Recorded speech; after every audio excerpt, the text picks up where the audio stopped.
Downloading data from Google Calendar is a straightforward process that allows you to back up your events and appointments.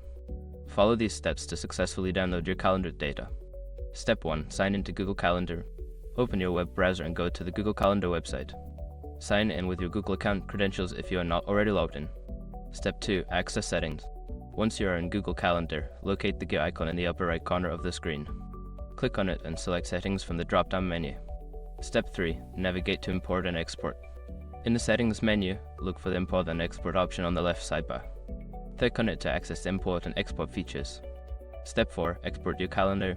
Under the Export section, you will see an option to export your calendar. Click on the Export button. This will create a ZIP file containing your calendar data in the iCalendar format. Step 5. Download the ZIP file. After the export is complete, your browser will prompt you to download the ZIP file. Save it to your desired location on your computer. Once downloaded, you can extract the files to access your calendar data. Now you have successfully downloaded your Google Calendar data.